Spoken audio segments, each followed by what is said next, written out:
And you can see a lot of progress has been made on the car since the last video.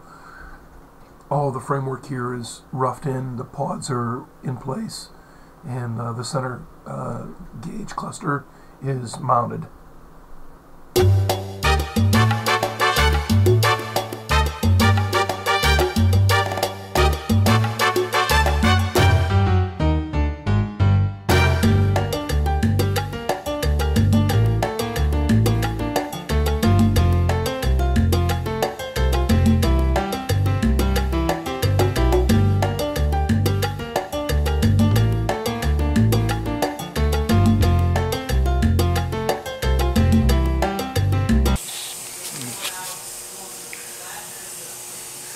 These pieces are for the top of the dash, and this is the line that I'm going to follow with an edge, and all this is just really to support. It's a support frame for everything up on the dash, because it's kind of difficult to get up in there to actually build the little framework. So sometimes it's easier just to do it ahead of time on something like this, and so that it's not just flat. I don't want it flat. That's really the reason for this edge.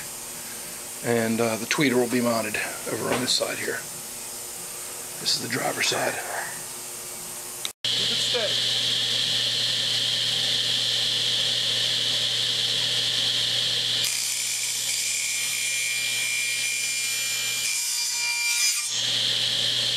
Ta-da!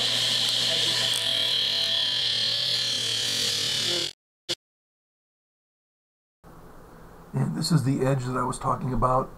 And after this is all done, that's going to be contoured. Right now it's just a single width all the way across. I have the fiberglass pods screwed down in place here on this board temporarily, so that I can get the lines. I'll be doing that with this thin slice of MDF, and then cutting down where I need to. Now the pods are covered in tape and put into place, and I'm putting right up to them. The putty will actually be the part of the piece when it's done. And on these, because they're so difficult to get to in the car, and because they're really a main part of the shape of the dash on the top, they're going to be finished before the rest of the framework is actually finished. Although they'll be put in place, they'll actually be done, and you'll see that later in the video. While the putty is still soft, still curing, I'm going to go ahead and shave it down with this edge of a razor blade so that it's flush with the top of the pod.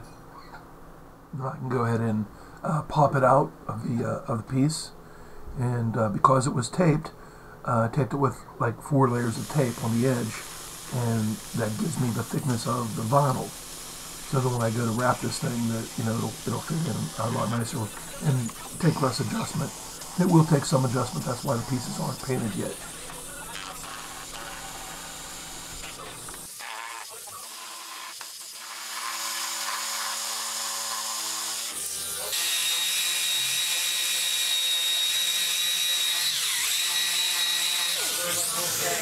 And then by taping off the top, basically making a mold, a cavity that I can fill from the back. It just saves a lot of time. And fiberglass or putty won't stick to the tape, the front or the back. So it makes a very convenient, quick mold. And what I'm using is polyester resin mixed with about 25% by volume of body putty.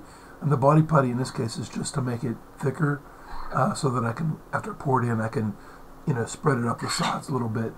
And it's only going to be about, maybe 1/8 of an inch thick. It doesn't really need to be a very strong piece, but it gives me a nice base that I can sand. And it is still sandable if it should be a little bit high in spot, because the putty actually softens the resin a little bit.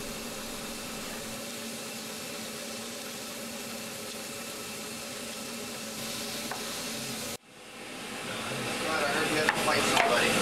What's up, bud? I heard we have to fight somebody. Who? I heard a door handle stuck. Who we fighting? It got, yeah, I got fucked up. Who we beating up? I don't know, but that's like 45 minutes of my time. Who I don't know. Someone was playing with them. It was, see that on there? Yeah. Someone put that on there, and they were moved around. So someone was looking at them, and they must have dropped it or dropped something on it. It's okay, bud. And that's exactly why I'm always complaining to everybody when they come in, when I'm not around, when they come into the shop. It's just that people have a tendency to want to come in and touch things and move things around, and it happens all the time. And I understand they're curious, and it's an interesting process to watch, and they want to be part of it. But it just seems like every time someone comes in when I'm not around, something gets damaged or moved before it's dry, or touched with fingerprints in the paint. So I have kind of an off-limits attitude to the fabrication area. Now here you can see all the framework in place, including the pods on top. There are the pods, the form that will actually hold the pod, I should say.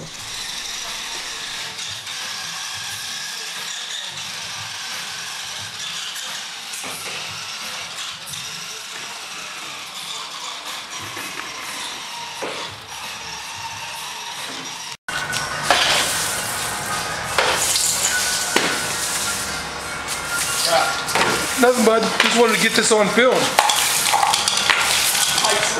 Mike sweeping. Look at him go. Woo!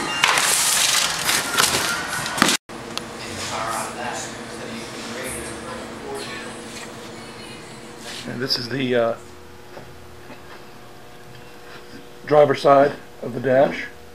It sits like that. And you can see I have it all roughed in.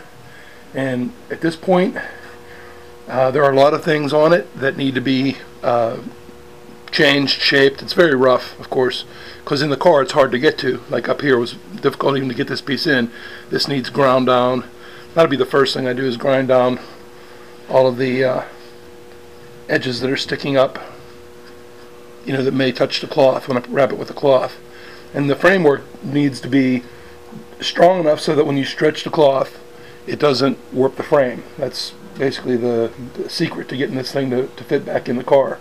And also I allow space that after it's covered in cloth and fiberglass, I'm going to putty it up to the pieces that are already in the car. Like this edge here will be puttied in so that it'll match back up, because there's always going to be some warpage. And before I start, let's see on the back, this had to be done obviously outside of the car.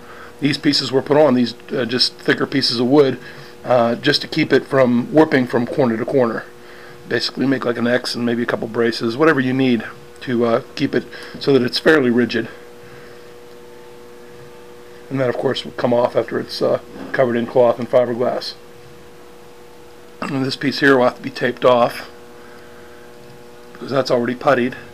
I don't want to get any spray glue on it, or I don't want to run cloth over it, because it's already the shape it's going to be and already puttied, practically ready for vinyl. Just a few places where it needs filled in.